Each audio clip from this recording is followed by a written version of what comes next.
and welcome to the Y'all Ain't Right podcast. I'm Brittany. I'm here with Tyler and Todd, and today is one of our bonus episodes. And since we are all real estate agents, we do like to do some of the bonus episodes for certain real estate topics. This is part 3 of our buyer series. So today we're just going over the offer process. So this is the purchase and sale agreement that you're going to see. This is for Tennessee. So if you're in a different state, the contract is probably going to look very different. But this is Tennessee based. And every region is going to be different as far as kind of expectations and standards and all that different stuff. So definitely check with your local real estate agent. But this is what we deal with here in East Tennessee, and these are our Tennessee forms that they provide for us. So, and if you need a real estate agent buying or selling, be sure to contact one of us. All of our information is in the details on every episode, or you can email us at holler@yarpod.com. We can help you if you are looking anywhere in the East Tennessee area. If you're outside of our service area or anywhere else in the country, any state, we can help you find a real estate agent, and we can vet them before you even meet them. You have to have a signed agreement before you step foot into a property. So you need to make sure that you find the right agent that's the best fit for you. So be sure and contact us if you need an agent anywhere. So to get us started, we're just going to go page by page. So we're going to have the different pages flash up on the screen. But if you guys want a copy of this or you have any other questions, you can email us, you can comment, whatever. We can send anything to you. So Tyler, if you want to get started with page 1 of the purchase and sale agreement. Okay, so first, before I get started, the purchase and sale agreement is, when you've toured a house, you loved it, and you said, hey, Mr. or Mrs. Agent, I want to make an offer on this house. That offer is actually a binding contract, and that is the purchase and sale agreement. In Tennessee, that's the way we handle it. Other states, maybe it's different. Also, we are not attorneys. This is not to be taken as legal advice. We are not giving you a legal interpretation of the contract. We're only going to explain its use and basically what the text says. It's prepared by attorneys, but as always, if there's anything that you have a question about legality or the legal meaning of something, please consult your attorney because we are not attorneys. All right, so I'm going to just jump right in. So the first page of the purchase and sale agreement basically is going to give you your defining factors.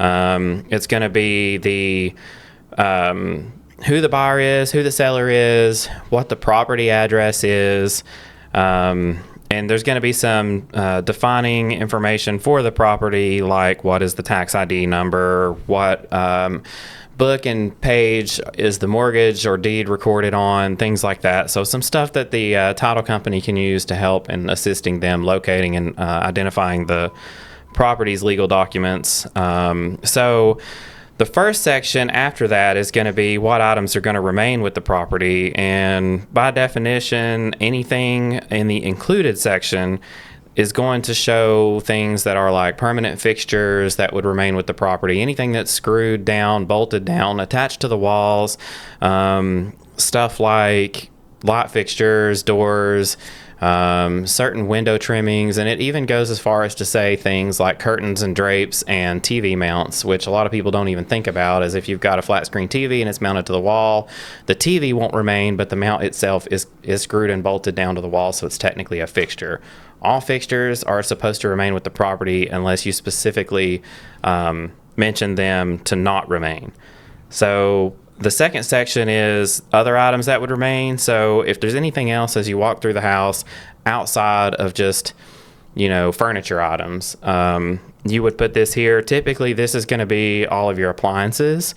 So if you walk through a house and the listing says, hey, we're going to leave the refrigerator and the dishwasher, and they don't mention a washer and dryer, but you want the washer and dryer, then you would write all of that in here, and those are the items that would remain.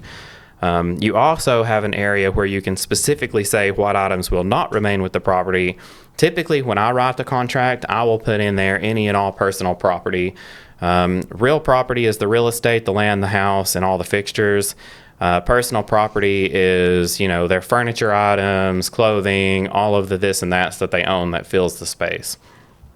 And some people, don't think about it, but Also, stuff like a kid's playground that's outside and things like that, I would always go out of the way to write that in as not going to remain. That way there's no confusion about it staying, because some sellers think that they can just leave that, and then it's a headache for the new person to have to get rid of. And then one step back, an item to remain, talking about stuff that's outside. If you want to keep the shed that's in the backyard, I think it's important that you write that in too. There's also a section for leased items. So in there, you're going to specify which items that are leased you would like to remain. Typically, I'm going to write none of those items will remain, but if your buyer specifically wants to keep something such as a water softener system or something like that, you can write those items in. And then one of the most important features on the first page is going to be your purchase price. So you would specify, hey, I am buying the house at this price. This is my offer. This is what I'm willing to pay for it. And then also it's going to have a section at the bottom of the page that talks about your loan to value ratio. And what this is if you have a financial contingency, say you're getting a loan, you're not going to take a loan for the 100% of the property unless you have maybe a USDA loan. So if you're financing the property, you're going to put your loan to value ratio there. If you're paying 3% down, it's going to be 97% loan to value ratio, and that'll be on the front page. And then that financing section, it gets continued over into the following pages, and there's a lot of places where the sections break on pages. But as for the first page and getting us started, that kind of gets you through each section. Okay, so that brings us to the second page, and this is going to talk a lot about the financing. So this is where you're going to choose, and you're going to let the sellers know if you've got a conventional VA loan, FHA loan, rural development, or paying cash. And that serves a purpose for maybe the seller. If you've got an FHA loan, maybe the seller knows that, hey, there's something that I might have to repair. There's some shingles that need to be dealt with, or railing, or what have you. So that'll notify the seller of maybe what to expect as far as potential repairs or things like that. So that's where it's important to have that pre-approval letter before you go in, because that's also going to set you up for what house is going to be eligible and what type of financing you should select on your offer form.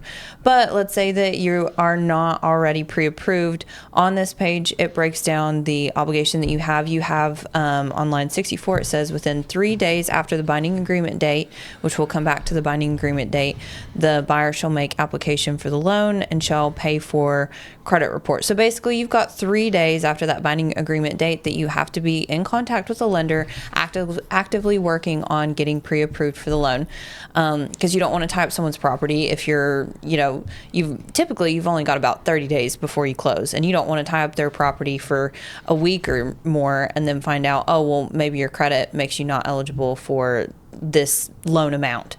And so then that seller loses out on all those potential buyers that they could have been getting that were pre-approved. So, and this kind of breaks down, you sending in notices to the seller as far as if they're requesting maybe a pre-approval letter or just proof that you have applied for a loan and you're eligible. This breaks down the amount of days that you have to get those to the seller to still be in compliance. Otherwise, if you just are dragging your feet, you're not getting those pre-approval letters, maybe you're not working with your lender, then the seller at that point, they have the option to to terminate the contract and try to find a different buyer. And typically, like I said, you're going to want to get that done before you even go in on the process, because the appraisal process, you have to apply for that within, 2 weeks or so of binding agreement date. So it moves pretty quick once you get under contract. So then you come to the financing contingency waived. So this is if you're paying all cash for a property, maybe you're not getting a loan or something similar, then you can waive that financial contingency, because if you are getting a loan and then your lender says for whatever reason, you could be 3 weeks into the process, and then they come across something, they say, we're not able to confirm X, Y, or Z, and you're not eligible for a loan, then you are no longer contractually bound to purchase this house if you're not eligible. But if you check this box that waives your financial contingency, then that just says, hey, I'm buying this house no matter what, as far as financing goes. So if you wanted to back out because you're like, oh, well, I bought a car, I no longer have the funds. Well, if you waived that financing contingency, well, then you could potentially lose out on your earnest money because it's not per the contract. And typically, whenever it also states some acceptable forms of proof of funds, bank statement, lender's commitment letter, things like that, and how many days you have to get that to the seller. And then next, this kind of continues on to the third page. It's also talking about the appraisal contingency. This is another one we talked about in one of our other episodes, the difference between a tax appraisal and an appraisal for purchasing a home. So this is where the lender is going to initiate an appraisal, and they are going to come in. They're a third party, completely unbiased. They're going to look at other home sales that have happened nearby and just make sure that if you're paying $200,000 for this house, that it's actually worth $200,000, because let's say you stop paying your mortgage on day one and they need to foreclose and resale the house. They have to make sure that they can make their money back on that house if they do have to go into foreclosure. So that's why they need to have an appraisal. So a lot of times, if you're putting a certain amount of money down or if you're cash, a lot of times you can waive that contingency. It's just a case-by-case situation, but a lot of times if you're getting a loan, it is required by your lender. And so the house has to basically be worth what you're paying for it. And anytime that you're making an offer, you want to weigh your options on what contingencies you're going to waive, because we want to protect our buyers as much as we can, but also, let's say if there's multiple offers, you want to make as competitive of an offer as you can. So that is page 2. All right. Page 3, we're going to go over closing expenses, and the first section is going to be seller expenses. And that's going to have any prorated taxes, any of your HOA, and stuff like that. Basically, the seller expenses on a closing is going to be probably under $1,000, depending on the home amount. You will have a foreign investment in real property if they're from out-of-state country, or if they're from out of the country. So you got to be aware of that. And if that's the case, you definitely want to contact a tax professional. Then you have your buyer expenses, recording of the deed, and everything when it comes to that. Your prorated HOAs again, and stuff like that. And then you're going to have your title expenses. And you definitely want to talk to your title company and your lender to find out what your closing costs are going to be. 3 years ago, you weren't asking for any closing costs to be paid by the seller. Now it's more of an equal market, so you're starting to see that. So you need to definitely talk to your lender to find out what you can ask for, because you're not allowed to go over certain percentages on some loan types and stuff like that. So you need to get with them. And then you would put that in line 150 if you're asking for the seller to help pay for. And you're seeing that now. You're getting a little bit of assistance with that. And then your closing agency for the buyer and the seller. It makes for usually a little bit smoother transaction if you have the same title company, but you can split it up 9 times out of 10. I like for my people to be separate and not signing together. You just never know how that's going to go. But you can do separate title companies, but I like doing the same one. That way you're only dealing with one company and stuff like that. So, and I'll just carry over into page 4, the earnest money amount you're putting down. Usually, you like to do at least 2%, if not more, and that's just, to let people know you're serious about your offer. So I'll pick up page 4. I typically, for earnest money, will tell people at least 1%. I mean, some people, depending on the price point, if you're a $300,000 or less house, you may just put $500 down. You may put $1,000 down. If you're at $500,000 plus, 1% or better is probably more customary. And then, as the price point goes up, they may expect you to, put your money where your mouth is and put a little bit more money up front. My opinion, earnest money doesn't really make a huge difference in how attractive an offer is, but I have seen it be a decision maker at least a couple of times because the put your money where your mouth is. It makes people as a seller feel like you're a more stable buyer if you've got some funds to put up front and you're willing to do that and put it on the lawn. Obviously, earnest money is going to be delivered back to you as a buyer if you terminate the agreement under certain contingencies that are written into the agreement, but it's basically a good faith deposit.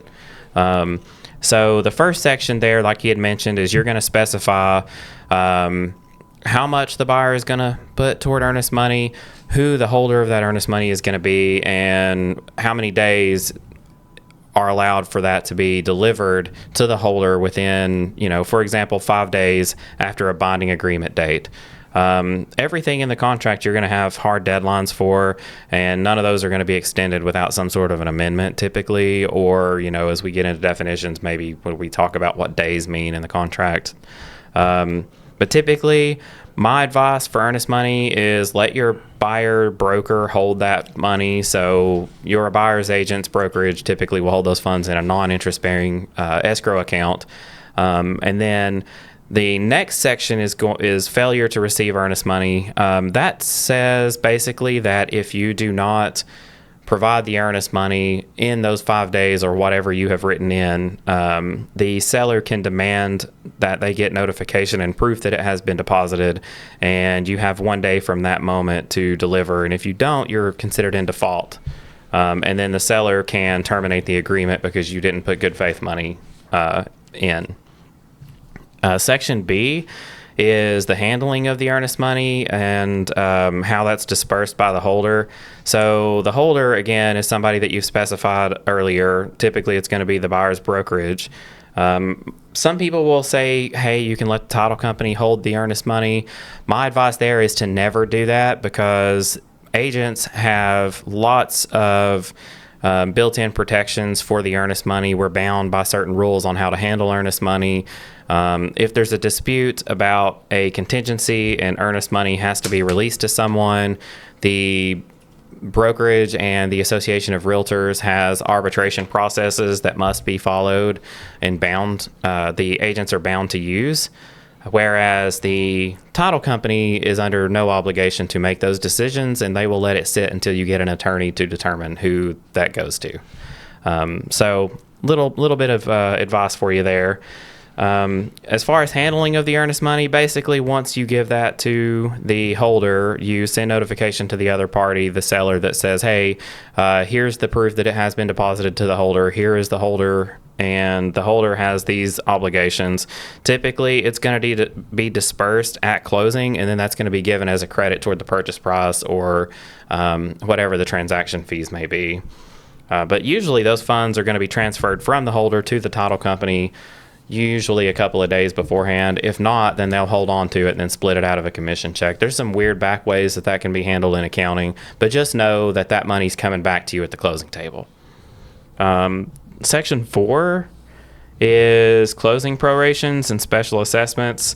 So this is basically going to be the closing date section. This is going to be really important because this is going to set the date that you take possession of the property. Closing date is you sit down at the table, everybody signs all of the final documents, transfer of deed happens, and you get the keys that day. So typically possession happens on that day, and there's a box underneath for possession specifically, and you can check the box that says it's happening at closing, or you can check the box that says as agreed upon and as agreed in the attached and incorporated temporary occupancy agreement. So if you go closing day and you've pre-negotiated some sort of agreement like a lease back, maybe you have to stay in the house 2 weeks past closing as a seller, or you occupy the house early as a buyer, you would check that box if you knew that on the front end. Sometimes that's negotiated on the back end after the offer is made. prorations. This typically talks about prorated real estate taxes, rents, maintenance fees, any HOA assessments, things like that that would have to be prorated in and added to your closing costs. If you have any questions about that, ask your title company. They can give you examples and estimates. And if you know the specific property, they can usually give you a breakdown of what those expenses are going to be almost to the dollar. There is a section for Greenbelt also. It's very rare that comes up in just your standard purchase. Greenbelt is basically a tax designation that gives you some benefits. I'm not going to speak to what the implications for tax benefits are here. If you have any questions about that, talk to your CPA, and then maybe make that decision on which box to check, what the benefits are and are not. But you can also find out whether or not it's already registered as a Greenbelt property before you make the offer. Okay, so the next page is going to be talking a lot about title and warranties. So first, you're going to start off any special assessments. Special assessments approved or levied prior to the closing date shall be paid by the seller at or prior to closing unless otherwise agreed as follows. And then we've got the warranties transfer. Basically, if there's like warranties maybe on the roof or appliances, at the option of the buyer and at the buyer's cost, these can be transferred by the seller. Any manufacturer warranties, association fees, basically like HOA, things like that. They're going to make sure that the title company is going to make sure that the seller is current on all of those fees, and anything that's unpaid is going to be paid at closing, and then moving forward the buyer is going to be responsible for those fees, and so that's going to be prorated at closing. Title and conveyance, so this is basically stating that the title company is going to make sure that you have free and clear title of your property before selling. So maybe say that there's a lien on your property. That's going to have to be paid prior to closing. I believe on here it says, let's see. So if you've got a lien, it says that it should be paid off 7 days prior to closing for any lien payoffs. And so they're going to be searching for that. So it could potentially be something that's against your house, against the property, what have you. So that way you have a free and clear title. The buyer does not retain any of those liens that you had on your property prior. And to make sure that there's no disputes in potentially ownership. So any heirs or anything like that to the property, this discusses how that's going to be handled. Everybody's going to agree to comply and make sure that all of the appropriate paperwork is signed. And then if there's any boundary disputes or survey issues, Todd's very familiar with this. This could potentially hold up closing for a little bit while you get that all sorted out. But that basically just makes sure that you are taking over the property. There's not going to be any disputes on ownership or on any liens or anything like that. So, and then the last section, it's the public water or public sewer systems. In the event it's discovered that public water or public sewer system is accessible to the property and connection to the property is required by a government agency or lender, the buyer shall notify the seller. So basically, if this comes up, if there's an issue with that, then that discusses how it will be handled, and everybody's obligations on that. All right. I don't even know what page we're on now. But anyhow, so the first section 7, lead paint disclosure. So if the house was built before 1978, you have to see and sign the attached lead-based paint disclosure. It's not saying whether or not it has lead paint, but if it was built before that it could. So it either does apply or does not apply. And then we have your inspection period. So you have a right as a home buyer to do your inspections. So You basically are doing your home inspection. You can do your septic inspection. You do have to notify the seller that you are doing a septic inspection because they're going to have to find the tank and open up the lid if it's not accessible. So you do have to let them know. You just don't want to schedule it and have a guy come out and start digging around in the yard because sometimes they have to bring in heavy equipment. But you have the right to do all that. Usually, again, I schedule it for the first 7 to 14 days, get it done. Your inspection period, but you're also doing your termite, your wood destroying insect infestation inspection report, and that's a buyer's expense. Let's see what else here. And again, the home inspection is not on cosmetic issues or on code. You're looking at, things that are going to be detrimental or could cause harm or going to deteriorate over time or fail. You're going to get your inspection report. It's going to be 40 pages, have pictures and everything like that, and you're going to determine what you ask for and what you don't. And then at the bottom here, we got the notice to buyer. You're either going to ask for repairs, you might ask for a cash amount, or you might take the property as is. And a lot of times, it's going to be up to what that buyer is comfortable with. I know when I bought my house, I asked for repairs versus cash. Some people might just ask for money at closing and stuff like that. So it varies. All right. So Todd covered the inspection period. So it carries over. I am on page 7 of the agreement, and this will start with the resolution period. So this is the brother or sister to the inspection period. So typically you're going to put in there, just like anything else, you create a deadline. So the resolution period is basically, we call it the negotiation period. You have had your inspection. You have done all the inspections that you want to. If your home inspector has said, hey, you might want to get an electrician to go look at that, or an HVAC tech to come look at that, you have done all of those things, called all of those people, and you have gotten an idea of what you want repaired or what you want to ask the seller to handle, how those negotiations are going to happen. So you send the initial repair proposal at the end of that. And when you do, that immediately ends the inspection period and begins your resolution period. If you have a 10-day inspection and on the 7th day you send that repair proposal, then you have cut a few days off of your inspection period and immediately moved into resolution period. Sometimes that's a good thing.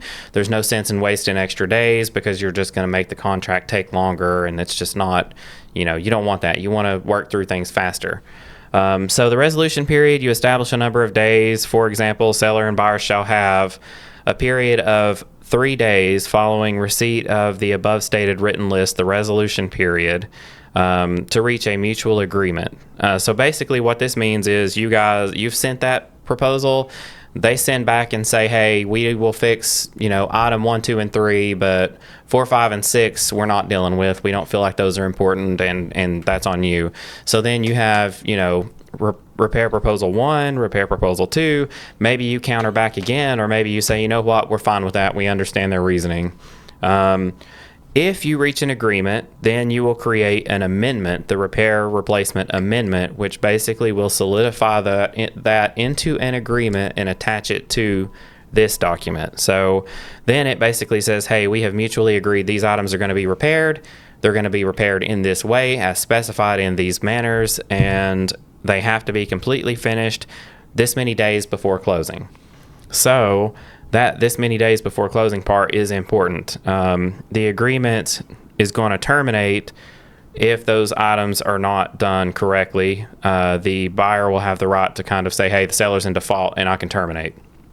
But also, if no resolution is reached, say you've got 3 days and you went back and forth 5 or 6 different times and you just cannot reach an agreement. By the end of the of the third day, if you reach no resolution, then the contract automatically and immediately terminates at 11:59 p.m. at the end of the third day. So it's a dead contract at that point. The offer is gone. There is no amending it. There is no coming back and fixing it. If you want to start over and try again, if you come up with some resolution later, you have to go through this offer process again. You may fly through some of the stages and waive some things and change some things, but the agreement is dead if you don't reach a resolution. So it is important that you work in good faith and try to come up with something that each agree to have done. You also have the option to check a box to waive the resolution period. That's when you have an inspection for information purposes only, as people like to say. So you have the right to continue to do your inspections. You still have the right to terminate the agreement under the inspection contingencies, but you're not going to ask for any repairs, and you're letting the seller know on the front end, we're going to do this just so that we know the issues, and if something major pops up, we can still walk away. You also have the right to completely waive all of your inspection contingencies, which means you have no right to walk away outside of basically financing. I would never advise this. This happened a lot during the COVID craziness. Always get a home inspection, and even on a new construction, don't just walk in blindly. There is also a section number 9, the completion of the repairs. So this is the part that I talked about earlier. You've reached a resolution, you've made an agreement, and you get to the expected completion of repairs deadline, and the seller has done nothing. As a buyer, you have the right to say, hey, you didn't do anything as agreed, you're in default, we have the right to terminate and get our earnest money back. You also have the right to negotiate more time, extend closing, whatever works out. Talk to your agent about your best option there for your scenario. Number 10, this area says final inspection. This is what we call a buyer's final walkthrough. Basically, the buyer has the right to go within so many days before closing to do a final inspection. This is to ensure that as they moved everything out of the house, and all the furniture should be gone by this point. As they've moved out, they haven't done any serious damage to the property. All the repairs that you have negotiated have, in fact, been made done. They're all done, cleaned, ready, and done as they're supposed to be done. The house isn't filthy. You want to check for those kinds of things. Also, if it's a vacant property, you're looking to make sure no pipe is busted, the basement didn't flood, things like that maybe the seller who's distant doesn't know. There's a really important part to this that came up recently for me, so I want to just hit it really quick. It specifically says you're doing that inspection within so many days prior to the closing date only to confirm the property is in the same or better condition as it was during the binding agreement date with normal wear and tear expected. We aren't attorneys, so we can't determine what normal wear and tear is, but there's some common law out there that you can look at that talks about that. So stuff like that may come up. Just talk to your agent about that, and if you have to, get a broker involved or an attorney involved. Hopefully you don't have to deal with that. The next section says in big bold print, closing of this sale constitutes acceptance of the property in its condition as of the time of closing unless otherwise mutually agreed upon in writing. And what this means is once you've closed, it is your house, all faults accepted. There's no going back and saying, hey, Mr. Seller, this is a problem, can you fix it? If the day after you close, the air conditioner explodes, well, sorry, buddy, it's your house and your problem. Unless you can prove that it was just fraud and that they just covered up a fact that was known, which could happen, but that's a whole nother thing. Section 11, buyer's additional due diligence options. This is really important, and a lot of agents don't handle this correctly. If you as a buyer want to add things to your inspection period, such as survey and flood certification, if you want to make the contract contingent on insurability, if you want to check on the water supply, and the really big one is going to be waste disposal. In this area, we've got a lot of septic tanks. You are not covered for a septic tank inspection just under your general inspection contingency. So your inspection period does not give you the right as a buyer to just go and dig up somebody's yard and inspect the tank. If that's something that you want to have handled, you need to specify any of these things or others in the special stipulation section at the end of the contract, which we'll cover here in a few minutes. But basically, if you want to get the septic tank inspected, if you say, hey, Mr. Seller, when's the last time the tank was pumped and inspected, and they say 1962, you're probably going to need to do this. And they do. It is invasive. They will come out with equipment. They will dig up the top of the tank, dig the yard up, tear it all up, pump it, and then look inside to make sure that it's good. So it's very invasive, and it's important that you specify this because you don't just have the right to do it normally. So that is the end of page 7. Okay, so moving on to the next page. First, it's big section is going to be a big disclaimer. Basically, it's saying that all information is deemed reliable but not guaranteed, and buyer must do their own due diligence. So this is just saying that we are real estate agents. We are providing the information as we know it. We're not covering up anything, but we are also not held liable for any unknown facts, like say the HVAC or things, what you have you, that may be wrong that we weren't aware of. So obviously you want to have an agent that is going to disclose everything that they know. But as far as any unknown facts that we wouldn't have known outside of inspection or living there for 6 months, it's just saying that we're not held liable. Also, it's just acknowledging that the pictures and marketing and all of that, it's going to be online at the discretion of the agent, and essentially stating what we would be liable for.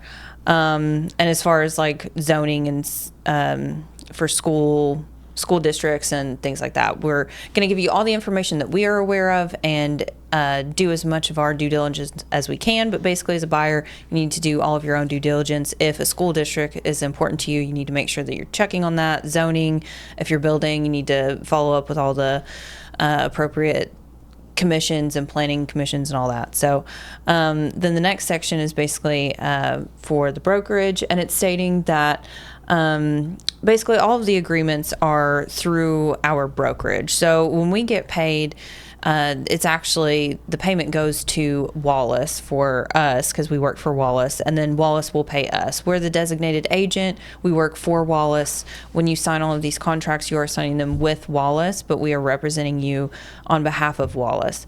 And this just states that the brokerage and how they are able to receive compensation. There's a lot of rules on that. Like I said, payment first goes to the broker, then the agent.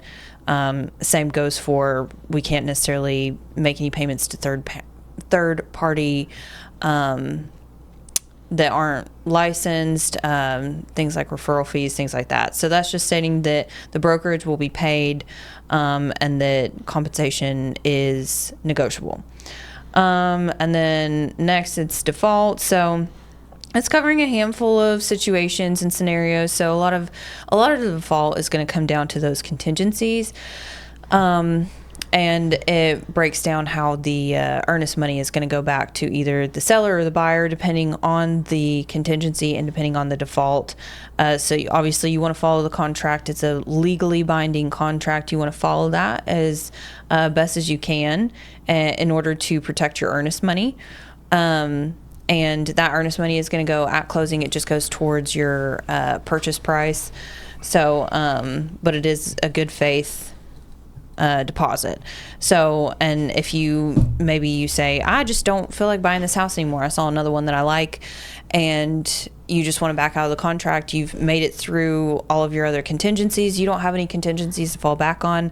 If you just back out of that contract, then you're going to lose your earnest money. It would go to the seller.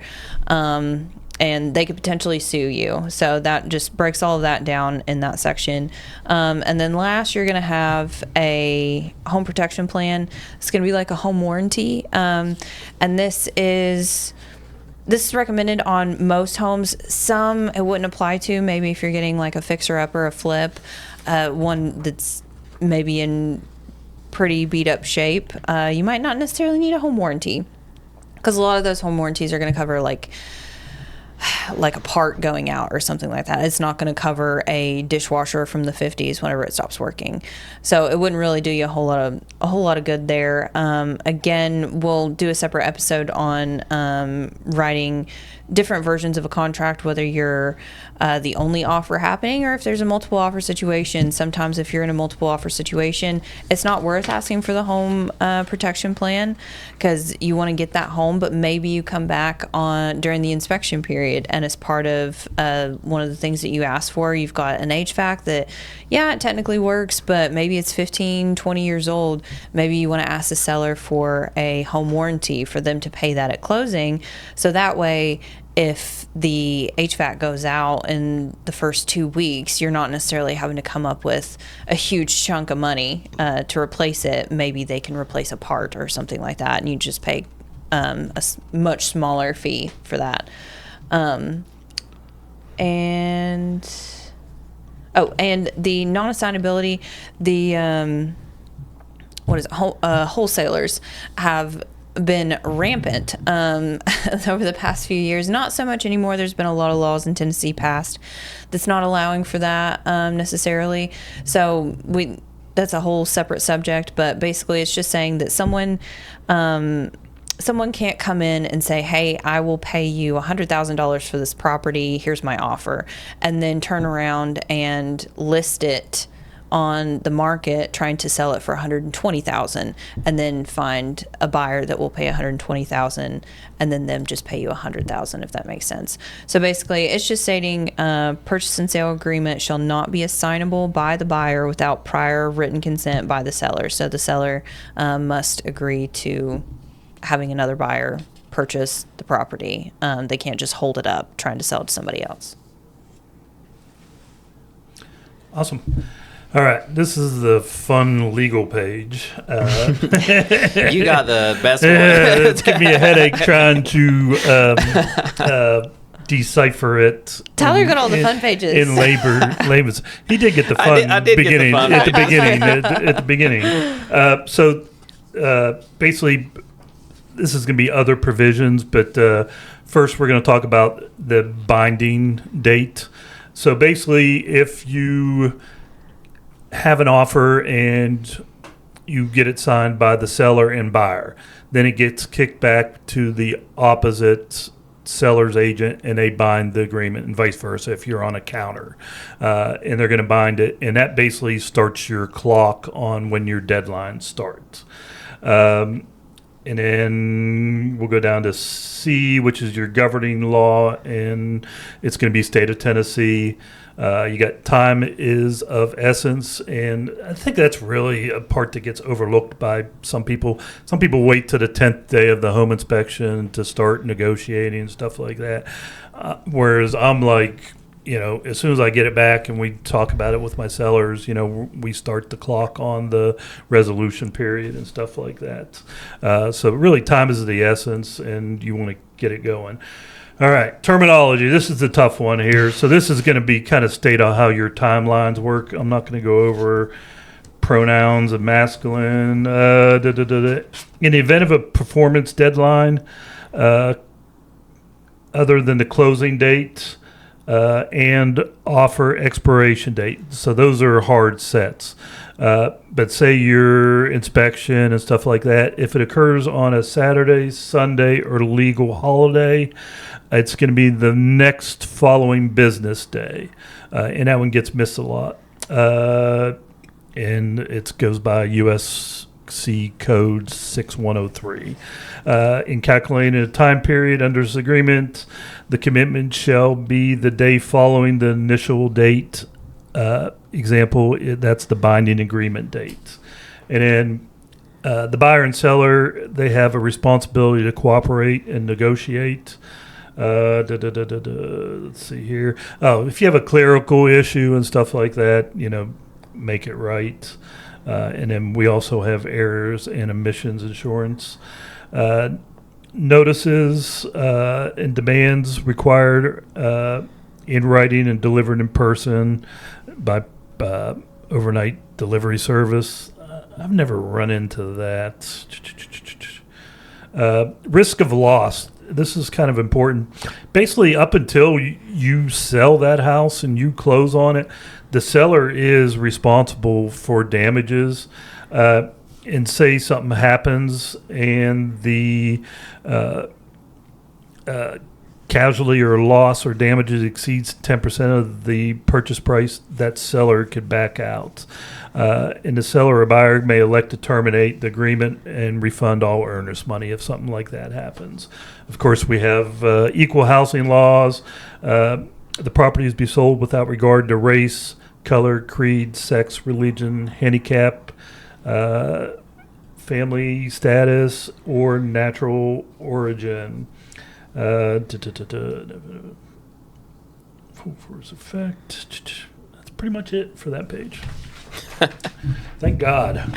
You didn't like that? You didn't like all the legal It's stuff? just all deadline. I mean, I'm in I try to get it all done as soon as we can get it done. I mean, I don't wait till the 10th day of a home inspection period. And, binding agreement, I'd try to bind it as soon as I get it back and get that clock ticking. And that day, I'm calling a home inspector and everything and getting it in line and stuff like that. Yeah. Did I miss anything in there? It's like super No, important? I think you It's got hard it. when you run into holidays. Every realtor pulls up a calendar when they're starting to schedule their closing. Inevitably, you're going to miss it. I've missed a holiday before and had to go a day before, day after, and stuff like that. But yeah, you start counting days and stuff like that, especially back when it was nuts during COVID and stuff like that. You were doing 7-day inspection periods because if you went 14 days, someone along the lines was going to do a 5-day inspection period. So. Yeah, and then it was also hard to even get an inspection, so sometimes you were stuck with... Yeah. You were praying, you were calling around. I think terminology is probably... They should just call that what does days mean. Yeah, I mean, it was... That's literally this section. I've used this so many times where, the home inspection will end on a Saturday and, the other agent's calling you, hey, today's the deadline, and you're like, nah, we'll get back to you on Monday. I feel like that section causes the most confusion, and that's why I just get it done as soon as I can, just to take that out of the play. If you can miss that weekend or holiday, do it. And I just did an extension on my inspection resolution period. Then that's the other thing too. We didn't talk about that, but pretty much any of the deadlines in here can be changed, and I can hit some of that a little bit here. So on the 10th page, there's just a little bit of carryover. Alternative dispute resolution basically says if there's a disagreement, you're going to go through mediation. Contract constructs basically says it's understood that all people who are involved in the contract did jointly file and create the contract. Section headings, it basically says what section headings are. That's kind of self-explanatory. Seller's additional obligations. So it's funny that they put this in here, and you see repetitive stuff a lot in the contract. But it basically says the seller has these additional obligations by law, and it's disclosure requirements. In addition to the other disclosure requirements that the seller may have, they also have to disclose things like, is there a known sinkhole or injection well on the property? Is there an environmental hazard on the property? Are they aware of any conservation rules or regulations? Is the property located in a PUD? All of the things that are listed in this section are also in the property condition disclosure or exemption, whichever one's being used. So it's kind of repetitive, but it basically says here, hey, these things are also law in addition to what is standard. 19 is method of execution. This basically talks about signatures and how signatures are created. Used to be everything had to be wet signed in person, but this section is going to tell you that things can be photocopied, and electronic signature transmission is legal and allowed. It's publicly acceptable in Tennessee as a signature and as a legal signature. Now, there are some things like a lot of the closing documents that have to be signed in person in the presence of a notary. But as far as these real estate agreements, most of our contracts, if not all of them, can be signed electronically. You could be on the other side of the country and sign these things. But the biggest thing is they are done through a medium that is going to be acceptable, time-stamped, tracked, authenticated. So there is a section 20. It's exhibits and addenda. So this is like we had talked about earlier. If you have a temporary occupancy agreement, or if it's FHA or VA, you'll have an attachment. So there are certain things that with the offer you're initially going to send, you have to attach some sort of additional addenda, and that will be attached here. So you will specifically list here that those are attached with the offer and sent with the offer. That way it is in writing that they saw that those are going to be attached all in one place.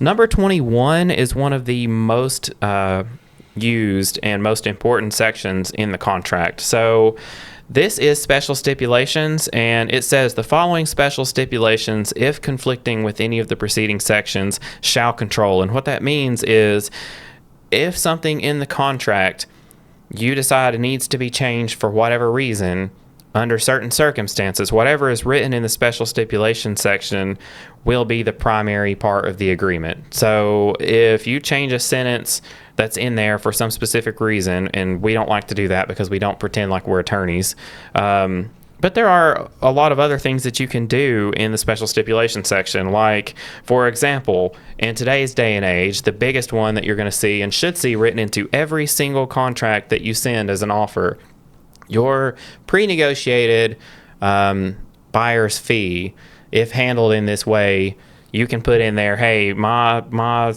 buyer is asking the seller to pay for my commission as an agent. So it will say something along the lines of, seller agrees to pay Wallace Real Estate X% toward buyer's closing costs, or not buyer's closing costs, sorry, buyer's agency fees.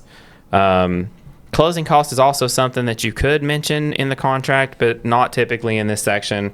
Some agents will double dip and put it in both sections, which is technically incorrect. So be careful about that. Be sure that you understand and read the agreement. Don't just sign it as soon as you get it from your agent. It's great to have a good friend as an agent, and it's great to trust them, but people make mistakes. Read the contract before you sign it. Section 22. Now, this is super important. Any contract has a start and stop time. So offer date is the initiation date, and there is a time limit offer, which means, like Todd had said, time is of the essence. So if the offer does not have a written response, and that's, the key thing, it has to be a written response on or before the written in deadline, and this is a hard deadline. It doesn't matter. Holiday, weekend, it doesn't matter. If it's not by Monday at 3 p.m. or whatever day you put in here, then 3:01 p.m. you haven't gotten an answer, that contract is dead and it's done. There's no adjusting it, there's no rewriting it. You have to completely resubmit if the other agent dropped the ball and for whatever reason didn't get that to you. And it means signed and delivered, not just signed. So the agent or the seller has to have it in their hand, or the buyer has to have it in their hand, whoever that final receiving party is, on or before that specified deadline. Otherwise, the contract is null.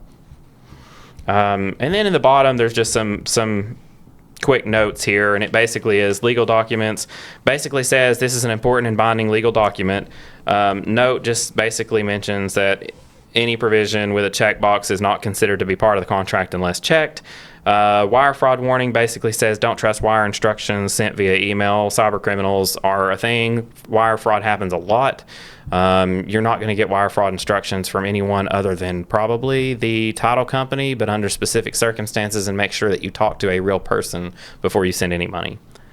You're not going to get any of that from your agent or your broker. So if you get something like that, please call your agent. If you ever have questions, please call your agent. Never fall victim to that crime. Now, we are doing earnest money electronically here and there, so you will see it's different, but it's not a wire transfer. But it's similar. But I mean, to a layman, it will look the same. Yeah, I mean, but if you've got a question, right, call, it's going to be that.